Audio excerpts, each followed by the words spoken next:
আল্লাহ রাব্বুল আলামিন বলতেছে,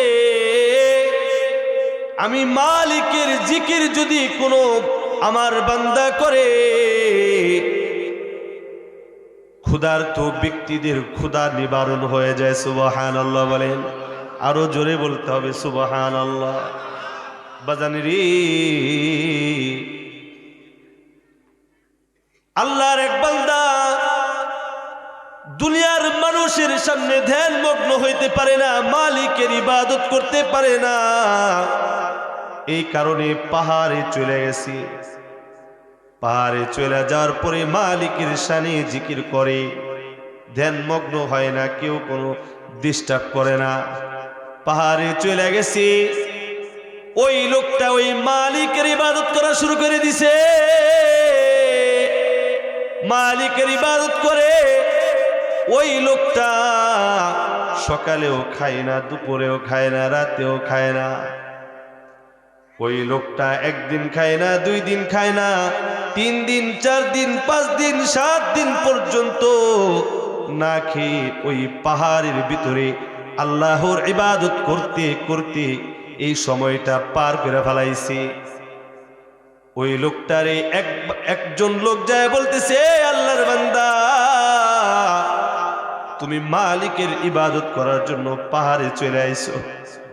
এই পাহাড়ে চলে আইছো, আজ তুমি কতদিন ধরে খাবার খাও না, কখনো দেখি না, কতদিন ধরে তোমাকে দেখতেছি পাহাড়ের ভিতরে একমাত্র আল্লাহর শানে জিকির, আল্লাহর ইবাদত করতেছো, কখনো কোনো খাবার খাও না, তোমার কি ক্ষুধা লাগে না?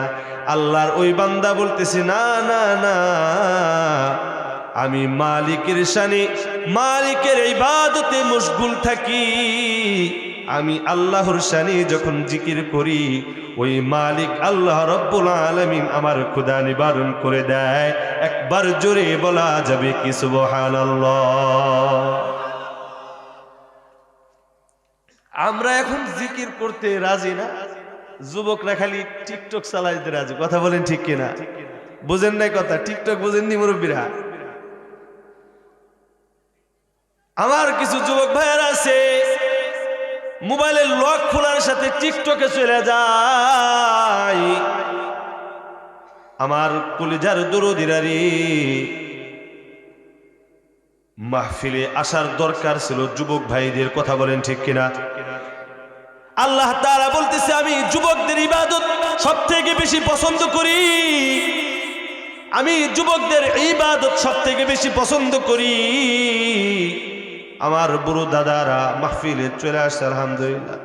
কিছু কিছু যুবক ভাইয়েরাও আসছে।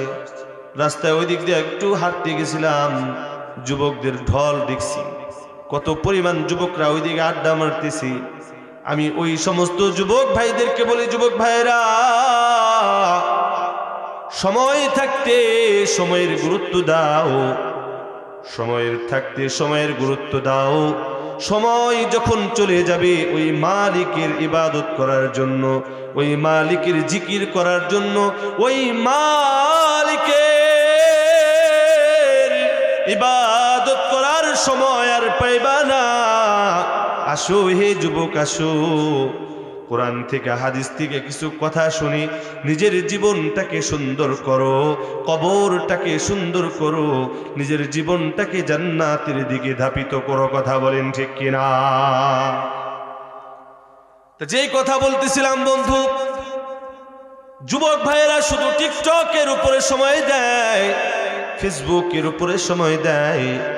আমি যুবক ভাইদেরকে বলবো, যুবক ভাই, এই সময়টা অযথা সময় নষ্ট না করে আল্লাহর ইবাদতে মশগুল হয়ে যাও, আল্লাহর ইবাদতে মশগুল হয়ে যাও, আল্লাহ তাআলার প্রিয় বান্দা হয়ে যাও। আল্লাহ তাআলার প্রিয় বান্দা হলে আল্লাহ তাআলা বলতেছে, আমি তার জন্য জান্নাত রেখেছি। জোরে বলা যাবে কি সুবহানাল্লাহ? আমার কলিজার দরদিরা রে, জিকির করলে যে এরকম ভাবে ক্ষুধা নিবারণ হয়ে যায়, ক্ষুধা লাগে না? ক্ষুধা লাগে না? এই জিকির করার মাধ্যমে আল্লাহ রব্বুল আলামিন প্রত্যেকটা মানুষের ভাগ্য পরিবর্তন করে দেয়। জোরে বলেন সুবহানাল্লাহ। আল্লাহ তাআলা প্রত্যেকটা মানব এই পৃথিবীর জমিনে পাঠাইছে, প্রত্যেকটা মানব এই পৃথিবীর জমিনে পাঠাইছে। প্রতিটা মানুষের অন্তরে একটা করে কল্ব আল্লাহ তাআলা বানাই দিয়েছে। কথা বলেন, কল্ব বানাইছে না? কল্ব আল্লাহ তাআলা বলতেছে, আমার বান্দা তোমাকে এত সুন্দর একটা পরিষ্কার কলব দিলাম, এত সুন্দর একটা কল্ব তোমাকে আমি দান করলাম। এই পরিষ্কার কল্বটা যদি আমি আল্লাহর কাছে পরিষ্কার কইরা আনতে পারো, এই কলবটা যদি সুন্দর থাকে, এই কলবটা যদি পরিষ্কার থাকে, কাল কিয়ামতের ময়দানে আমি আল্লাহ রাব্বুল আলামিন তোমাকে জান্নাত দান করব। আর এই কলবটা যখন পরিষ্কার থাকবে না, এই কলবটা যখন কালো হয়ে যাবে, পচা যাবে, এই পচা কলব নিয়ে যখন আমার সামনে আসবা, আমি যখন এই কলবটা দেখব, আমি আল্লাহ রাব্বুল আলামিন তোমাকে ওই কঠিন জাহান্নামের আযাবে গ্রেফতার করব।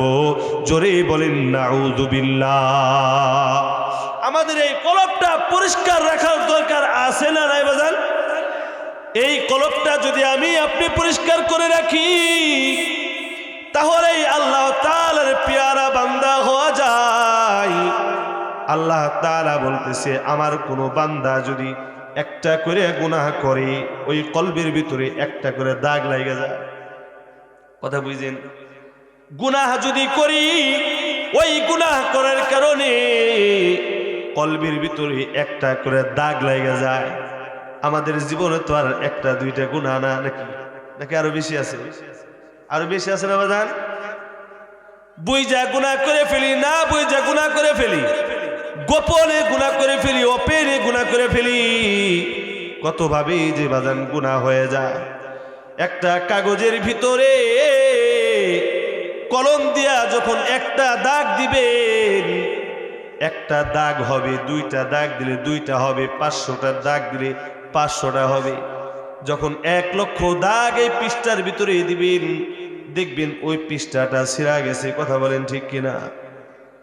ঠিক তেমনই ভাবে গুনাহ করতে করতে ওই কলবের ভিতরে একটা একটা কইরা গুনাহ জমতে জমতে ওই কলবটা পচন লাগা যায়, কলবটা পয়সা যায়। আল্লাহ তাআলা বলতেছে, রে আমার বান্দা, এই পচন কলবটাকে, এই পচা কলবটাকে সতেজ রাখার জন্য আমি মালিকের জিকির করো। আমি মালিকের জিকির করলে এই কলব থেকে একটা একটা করে গুনাহ আমি আল্লাহ তাআলা ক্ষমা করে দেই। জোরে বলা যাবে কি সুবহানাল্লাহ? আমি আপনাদের কাছে একটা প্রশ্ন করি, এই যে কলবটা পরিষ্কার রাখার জন্য চোরের সাথে গুললে কি কলব পরিষ্কার হবে বাজান? জোরে বলেন। ডাকাতের সাথে গুললে কলবটা পরিষ্কার হবে? চোরের সাথে গুললে কলবটা পরিষ্কার হবে না। ডাকাতের সাথে ঘুরলে এই কলবটা পরিষ্কার হবে না।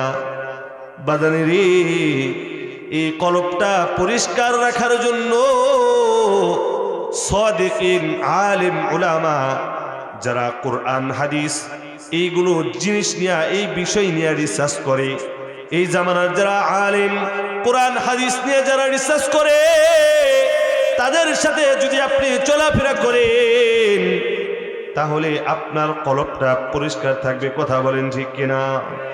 চোরের সাথে ঘুরলে চোর হয়ে যায়, ডাকাতের সাথে ঘুরলে ডাকাত হয়ে যায়। আর যদি কোনো মানুষ ভালো মানুষের সাথে চলে, তাহলে সেই মানুষটা আল্লাহ ওয়ালা হওয়া যায়। জোরে বলেন ঠিক কিনা? তা আমরা চোরের সাথে ঘুরতে রাজি নাকি ভালো মানুষের সাথে ঘুরতে রাজি বাজান? জোরে বলেন, কার সাথে ঘুরতে রাজি? আল্লাহ তাআলা কোরআনে কারীমের মধ্যে বলতেছে, ইয়া আইয়ুহাল্লাযীনা আমানুত্তাকুল্লাহ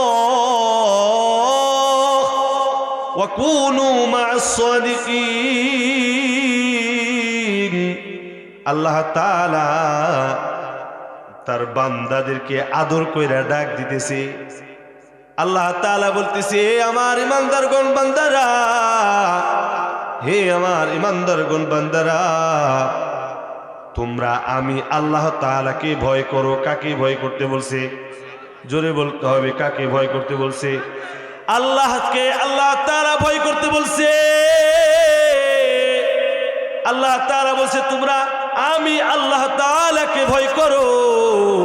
ওয়া কুনু মা'আস সাদিকিন, এবং সত্যবাদী মানুষের সাথে চলো, ভালো মানুষের সাথে চলো, নেককার মানুষের সাথে চলো। আল্লাহ তাআলাকে ভয় করতে বলছে। আল্লাহ তাআলা ভালো মানুষের সাথে সম্পর্ক রাখতে বলছে। আমাদের বর্তমান সময়ের মানুষেরা আল্লাহ তাআলাকে তো ভয় করেই না, আবার ভালো মানুষের সাথে চলা তো দূরের কথা। কথা বলেন ঠিক কিনা? একজন মানুষ যখন একজন মানুষকে নামাজের জন্য দাওয়াত দেয়, আল্লাহর ভয়ের রাস্তা, আল্লাহ যেই জিনিসটা নিষেধ করছে, যেই জিনিসটা আদেশ করছে, কোন মানুষ যদি আল্লাহর এই রাস্তায় দাওয়াত দেয়, ওই লোকটা বলতেছে তুমি তোমার রাস্তায় চলো, আমি আমার রাস্তায় চলি। বন্ধুরে, কোন মানুষ যদি আপনাদেরকে আল্লাহর পথে ডাকে,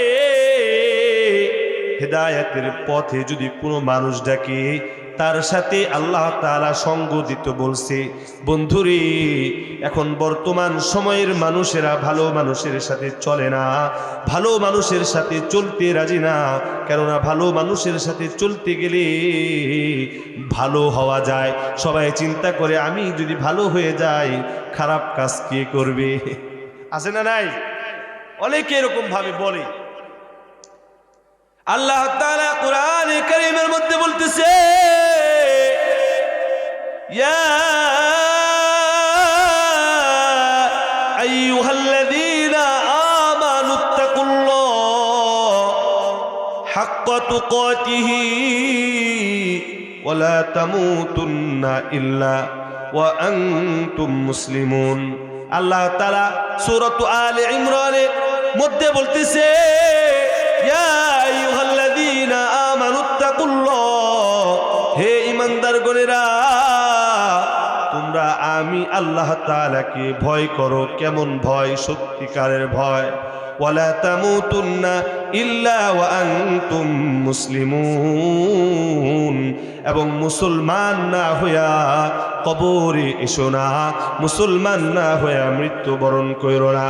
বন্ধুরে, আমি আপনি যদি মুসলমান না হইয়া, আমি আপনি যদি প্রকৃতপক্ষে মুসলমান না হইয়া কবরে যাই, প্রকৃতপক্ষে মুসলমান না হইয়া যদি কবরে যাই, ওই মালিক আল্লাহ আমাদের উপরে নারাজ হবে নাকি খুশি হবে? তা আল্লাহ তাআলাকে কি আমরা নারাজ করব নাকি খুশি করব?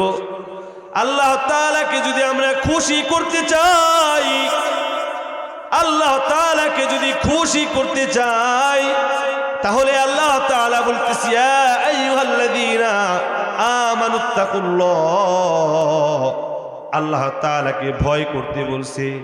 বন্ধুরে, আল্লাহ তাআলাকে যে ভয় করতে বলছে, কোন কাজে ভয় করতে বলছে?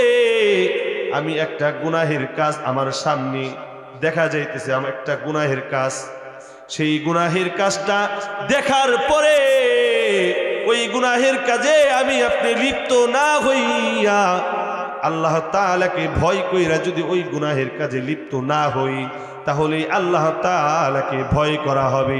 বর্তমান সময়ের কিছু নামধারী মুসলমানেরা আল্লাহ তাআলাকে ভয় করে না। কথা বলেন ঠিক কিনা? আমাদের মানিকগঞ্জে কিছু মানুষ আছে ভাই, আজকে চুল কাটতে গেছি সেলুনে। চুল কাটতে যাওয়ার পরে একজন লোক আমার প্রশ্ন করতেছে যে, হুজুর, এই যে বাউলকে উপরে আপনারা কি মারধর করতেছেন, এটা কি ঠিক করতেছেন? আপনারা ঘটনাটা জানেন না বাজান? জানেন না আপনারা যে বাউলদের উপরে যে মারধর করতেছেন এটা কি ঠিক করতেছেন? আল্লাহ তাআলা বলতেছে গুস্তাখে রাসূল, আল্লাহর শত্রু, নবীর শত্রু, মান সাব্বা নাবিয়ান ফাকতুলু, পয়গম্বর নবী হযরতে মুহাম্মদুর রাসূলুল্লাহ সাল্লাল্লাহু আলাইহি ওয়াসাল্লাম বলতেছে আল্লাহর শত্রু এবং আমি নবীর শত্রুকে কতল করে দাও। বন্ধুরে আমার, আল্লাহ তাআলা যেই মালিক আপনাদেরকে আমাদেরকে সৃষ্টি করছে, যেই মালিক আপনাদেরকে আমাদেরকে খাওয়াইতেছে, যে মালিক আপনাকে আমাকে চলাইতেছে ফেরাইতেছে, ওই মালিকরে যদি কেউ গালিগালাজ করে, ওই মালিকের বিরুদ্ধে যদি কেউ কথা বলে, আপনার শরীরের রক্ত গরম হবে না হবে না বাজান? আরো আসতে বলেন। আচ্ছা বাজান, একটা প্রশ্ন করি, আপনার চোখের সামনে যদি আপনার বাবার শরীরে যদি কেউ আঘাত করে, আপনার চোখের সামনে যদি আপনার মাকে কেউ আঘাত করে বকা দেয়, আপনার শরীরের রক্তটা ঠান্ডা হয়ে থাকবো নাকি? গরম হয়ে যাবে না বাজান? এই যুবকরা কথা বলো না কেন? গরম হয়ে যাবে না? যে রকম ভাবে আপনার মাকে আঘাত করলে আপনার শরীরের রক্ত গরম হয়ে যাবে, আপনার আত্মীয় স্বজনকে আপনার সামনে যদি কেউ আঘাত করে, আপনার শরীরের রক্ত গরম হয়ে যাওয়াটা এটাই স্বাভাবিক। শুধু গরম হয় না, আপনার চোখের সামনে আপনার মা বাবাকে যদি কেউ গালি দেয়, আপনার মা বাবাকে যদি কেউ প্রহার করে, ওই সন্তান তার বিরুদ্ধে লড়াই করার জন্য প্রস্তুত হয়ে যায়। কথা বলেন ঠিক কিনা?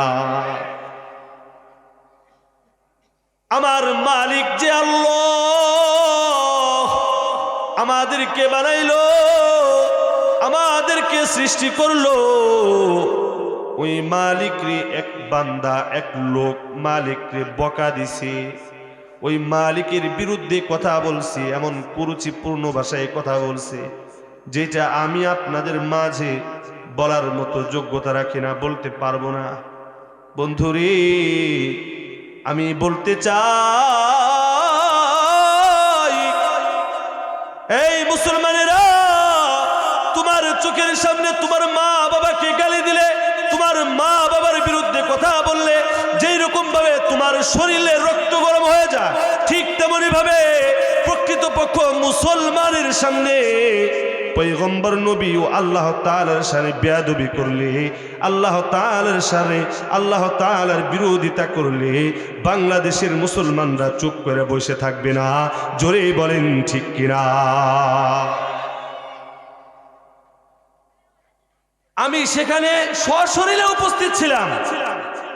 আপনাদেরকে একটা সত্য কথা বলে দিয়ে যায় বাজান, অনেকে আমাকে বলছে, আমার কাছের লোকেরা বলেছে যে চাস্তু ভাই তোমরা এমন শুরু করছো কেন, বাউলদের উপরে এরকম আক্রমণ শুরু করছো কেন? আমি বললাম, চাস্তু ভাই ঘটনাটাকে শুনো, তারপরে আমাকে কিছু বলো। কি ঘটনা?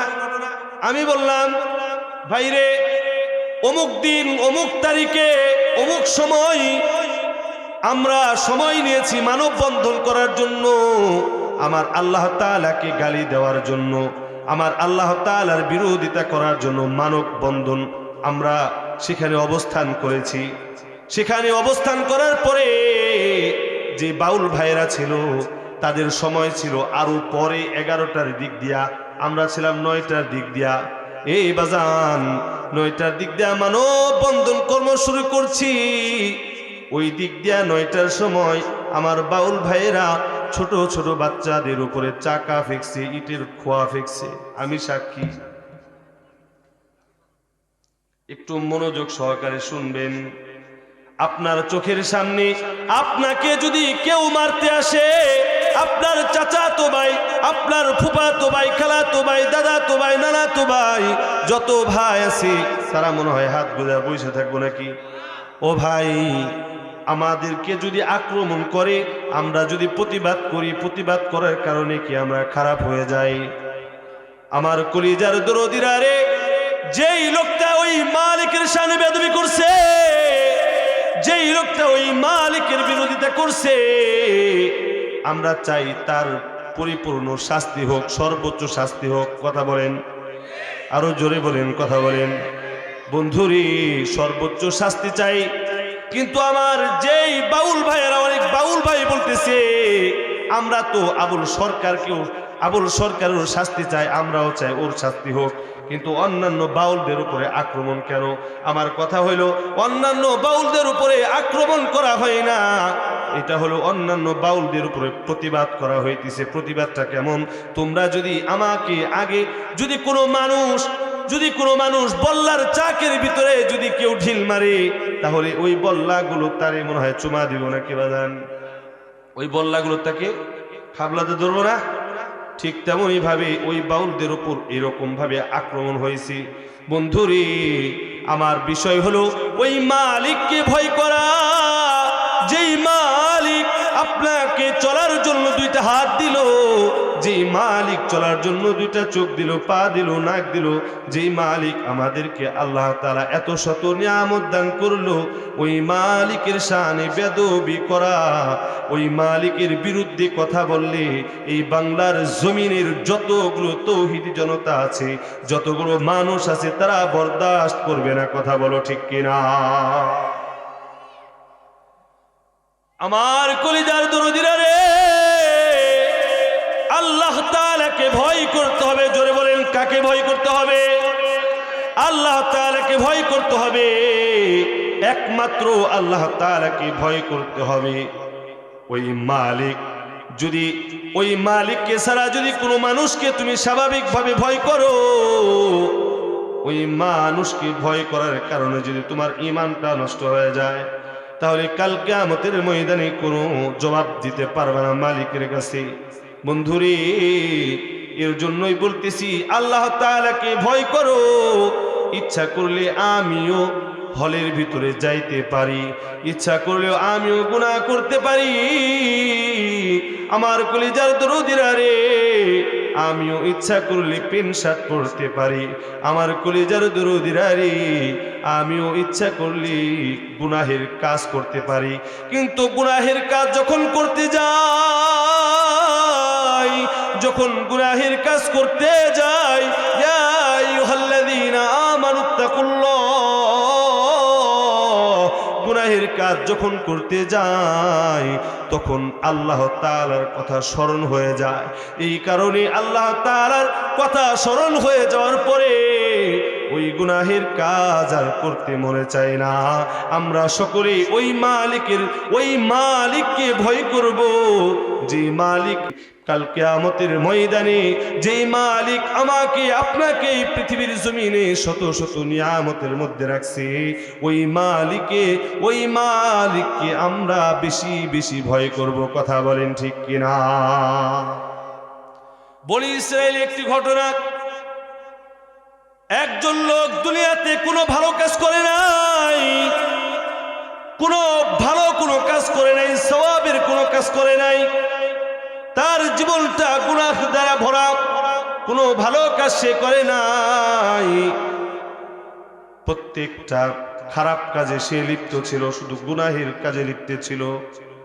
বন্ধুরে, মনোযোগ সহকারে ওই লোকটা তার সন্তানদেরকে ডাইকা বলে, এই আমার সন্তানেরা,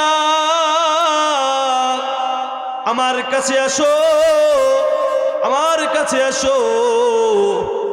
আমি যদি মারা যাই, আমার লাশটা তোমরা মাটি দিও না। আমি যদি মৃত্যুবরণ করি, আমার লাশটাকে তোমরা মাটি দিও না। সন্তানরা বলতেছে, তাহলে বাবা কি করব? ওই লোকটা বলতেছে, আমি যখন মারা যাব, আমাকে আগুনের ভিতরে পুরাইয়া ছাই বানাইয়া, ওই ছাইগুলো দুই ভাগ করবা। ওই ছাইগুলা এক ভাগ বাতাসের ভিতরে জমিনের উপরে ছড়াই ছিটিয়ে দিবা, আর এক ভাগ সাগরের ভিতরে, পানির ভিতরে ফেলাইয়া দিবা। ছাইগুলো বিভিন্ন জায়গায় ছড়ায়া যাবে, বাতাসে ছড়ায়া যাবে। সন্তানরা বলতেছে বাবা এমন কেন করব, কি কারণে করব? সন্তানরা বলতেছে কেন করব এই কাজ বাবা? ও বাবা কি কারণে এমন করতে বলতেছো? ওই বাবা বলতেছে আমি কি নাফরমান? আমি মুসলমান হইয়া, আমি মুসলিম হইয়া ওই মালিকের বিরোধিতা করছি। শুধু ওই মালিক যে কাজগুলো আমাকে করতে বলছে, যে কাজ করতে মানা করছি, আমি সেই কাজগুলো বেশি বেশি করছি, শুধু গুনাহের কাজ করছি। আমি যদি মারা যাই, আমার এই চেহারাটা, আমার এই শরীরটা ওই মালিকের সামনে আমি দেখাইতে চাই না। আল্লাহু আকবার। ওই মালিকের সামনে আমার এই চেহারাটা দেখাইতে চাই না। এই কারণে আমাকে পুরাইয়া অর্ধেক ছাই বাতাসের ভিতরে উড়াইয়া দিও, সাগরের পানির ভিতরে ফালাইয়া দিও। ওই লোকগুলো, তার সন্তানরা ঠিক আছে বলছে, ঠিক আছে। তার বাবা কিছুদিন পরেই মারা গেছে। সন্তানেরা ওই লোকটাকে পুরাইয়া ছাই বানাইয়া দিছে, ছাই বানাইয়া দিছে। বাতাসে ওই ছাইগুলো উড়াইয়া দিছে, সাগরের পানির ভিতরে ওই ছাইগুলো ফেলাইয়া দিছে। বাতাস কার হুকুমে চলে? জোরে বলতে হবে, আরো জোরে বলতে হবে। বাতাস কার হুকুমে চলে? সাগরের পানি কার হুকুমে চলে? বাতাসও আল্লাহর হুকুমে চলে, নদী পানিও আল্লাহর হুকুমে চলে। আল্লাহ তাআলা বলতেছে এ আমার ফেরেশতা যাও না, যাও, দেখো ওই বাতাসের ভিতরে ছাইগুলো উঠতেছে আমার এক বান্দার, ওই ছাইগুলো সব একত্রিত করো। যাও না, যাও, ওই সাগরের ভিতরে যাও, সমস্ত ছাইগুলো একত্রিত করো। আল্লাহ তাআলা পারে না, পারে না, জোরে বলতে হবে, পারে না, পারে না। আল্লাহ তাআলা ফেরেশতার মাধ্যমে সব ছাই একত্রিত করে সেই যেই লোকটাকে পোড়ানো হয়েছে, সে আগের মতো ওই লোকটাকে আল্লাহ তাআলা পুরোপুরি বানায় দিছে। বলেন সুবহানাল্লাহ। কাল কিয়ামতের ময়দানে কবরের ভিতরে যে আযাবের ফেরেশতা, যেই ফেরেশতাগুলা আযাব দেয়, এবং কিছু ফেরেশতারা আছে প্রশ্ন করে, ওই ফেরেশতাদেরকে বলতেছে এই ফেরেশতারা সরো, আমি ওকে সরাসরি প্রশ্ন করতে চাই। আল্লাহ তাআলা সরাসরি প্রশ্ন করে তুমি কেন এই কাজ করলা? তোমার লাশটাকে কেন তুমি এরকম ভাবে পোড়াইলা? ওই লোকটা বলতেছে মালিক গো, এই পৃথিবীর জমিনে আর কেউ না জানলেও আপনি তো জানেন আমি কেন আমার লাশটাকে আমার সন্তানদেরকে পোড়াইতে বলছি। ওই লোকটা বলতেছে মালিক গো, আমি কত বড় নাফরমান, আমি মুসলমান হইয়া আমি আল্লাহর ইবাদতগুলো পরিপূর্ণভাবে আমল করতে পারি নাই, আমি আল্লাহর ইবাদতগুলো পরিপূর্ণ আমল করতে পারি নাই। মালিক গো, আমি আপনাকে ভয় করতে পারি নাই, আমি আপনাকে ভয় করি নাই। এই কারণে চিন্তা ভাবনা করছি কিয়ামতের ময়দানে আমার শরীরটা আপনার সামনে আমি কিভাবে নিয়ে দাঁড় করাবো।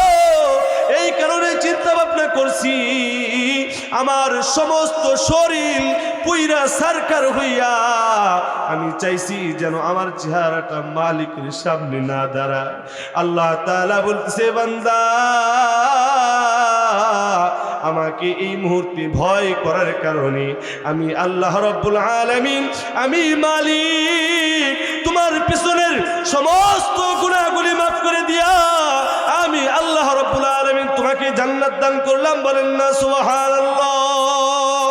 আমার সম্মানিত কলিজার দরদিরা রে, আপনারা আল্লাহ তাআলাকে ভয় করেন দেখে আজকের এই মাহফিলে উপস্থিত হয়েছেন। কথা বলেন ঠিক কিনা?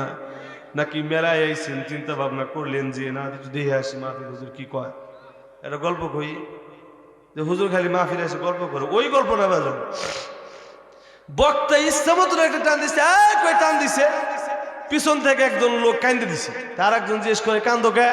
হুজুর কি যিনি কইল, হুজুর কি যেন বললো, বুঝে নাই শুনে নাই, এই বেচারা কান্দে দিছে। আমি আপনাদেরকে বলতে চাই, এখানে তো আপনারা ওই মালিকের ভয়ে আসছেন নাকি? যে আমরা যদি মাহফিলে যাই, মাহফিলে যাইয়া কোরআন হাদিসের কথা শুনবো, কোরআন হাদিসের কথা শুই না নিজের জীবনটাকে কোরআন হাদিসের উপরে আমল করব। এই কোরআন হাদিসের উপরে আমল করলে আল্লাহ তাআলা খুশি হয়ে যায়। আর আল্লাহ তাআলাকে খুশি করার জন্য আপনারা এখানে বসছেন, কথা বলেন ঠিক কিনা? আমার কলিজার দরদীরা রে,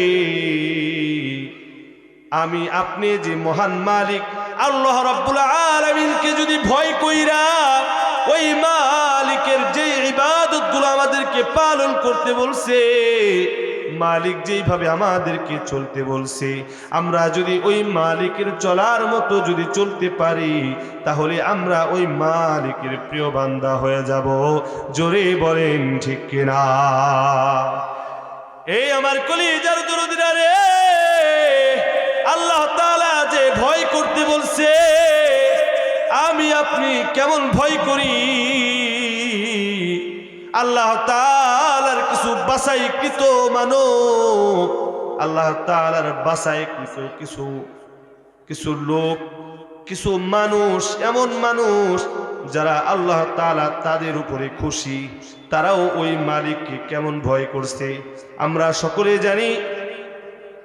জিব্রাইল, হযরত জিব্রাইল আলাইহিস সালাতু ওয়াস সালাম আল্লাহ তাআলার খুব কাছের ফেরেশতা ছিল, কথা বলেন ঠিক কিনা? হযরত জিব্রাইল আলাইহিস সালাতু ওয়াস সালাম নবীর কাছে আইছে, নবীর কাছে আইছে বসছে। নবী বলতেছে, ও জিব্রাইল আমিন, আপনার চোখে পানি কেন?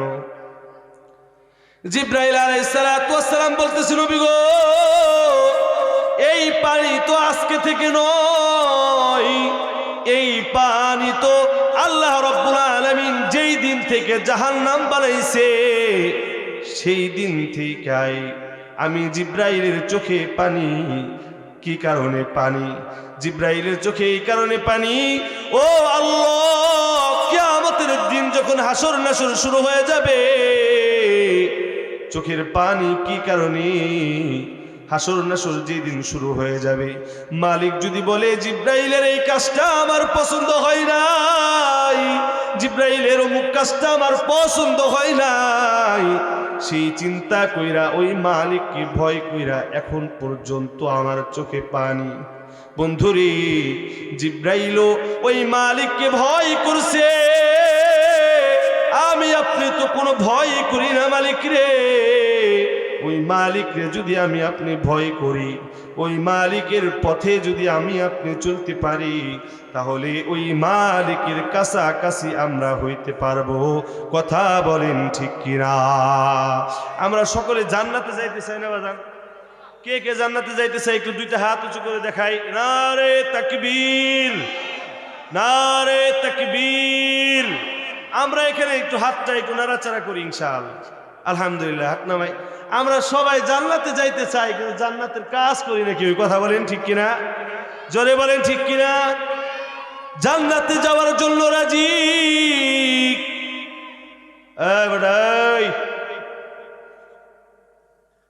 জান্নাতে যাওয়ার জন্য আমরা সকলেই রাজি, সকলেই জান্নাতে যাইতে চাই, সকলেই জান্নাত পাইতে চাই।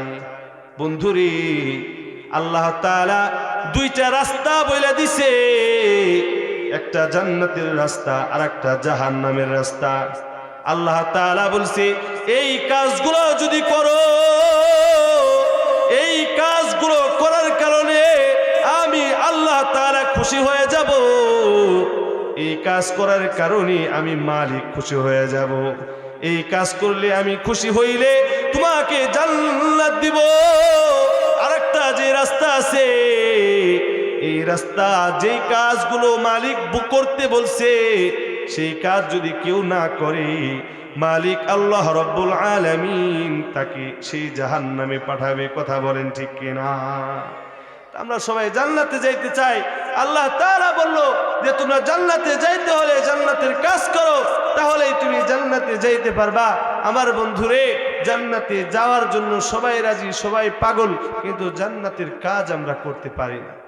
পয়গম্বর নবী হযরতে মুহাম্মদুর রাসূলুল্লাহ সাল্লাল্লাহু আলাইহি ওয়াসাল্লাম, আল্লাহ তাআলার প্রিয় নবী, কাল কিয়ামতের ময়দানে যখন হাসর নাসর শুরু হয়ে যাবে, মুহাম্মদ সাল্লাল্লাহু আলাইহি ওয়াসাল্লাম সিজদায় পইরা থাকবে।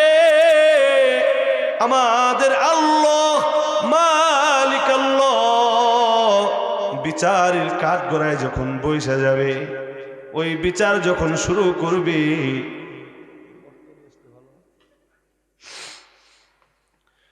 মালিক আল্লাহ রাব্বুল আলামিন বিচার করার জন্য বসে যাবে, বিচার করার জন্য শুরু হয়ে যাবে, বিচারের কার্যক্রম শুরু হয়ে যাবে। ওই বিচার করার সময় যে মুসা আলাইহিস সালাতু ওয়াস সালাম আল্লাহ তাআলার সাথে সবথেকে বেশি কথা বলতো, কথা বলেন ঠিক কিনা? সব থেকে বেশি মুসা আলাইহিস সালাতু ওয়াস সালাম কথা বলতেন। মুসা আলাইহিস সালাতু ওয়াস সালাম কাল কিয়ামতের ময়দানে থর থর থর থর করে কাঁপতে থাকবে। হযরত ইব্রাহিম আলাইহিস সালাতু ওয়াস সালাম আল্লাহ তাআলার বন্ধু, কাল কিয়ামতের ময়দানে এমন একটা ভয়াবহ অবস্থা হয়ে যাবে রে, হযরত ইব্রাহিম খলিলুল্লাহ থর থর করে কাঁপতে থাকবে। ইয়াউমা ইয়াফিরুল মারউ মিন আখি, কাল কিয়ামতের ময়দানে সন্তান তার পিতাকে চিনবে না, পিতা তার সন্তানকে চিনবে না। মা তোমাদেরকে, মা আমাদেরকে কত মুহাব্বত করে দুনিয়া থাকতে, কত ভালোবাসে মা, কাল কিয়ামতের ময়দানে ওই মা তার সন্তানকে চিনবে না, সন্তান তার মাকে চিনবে না।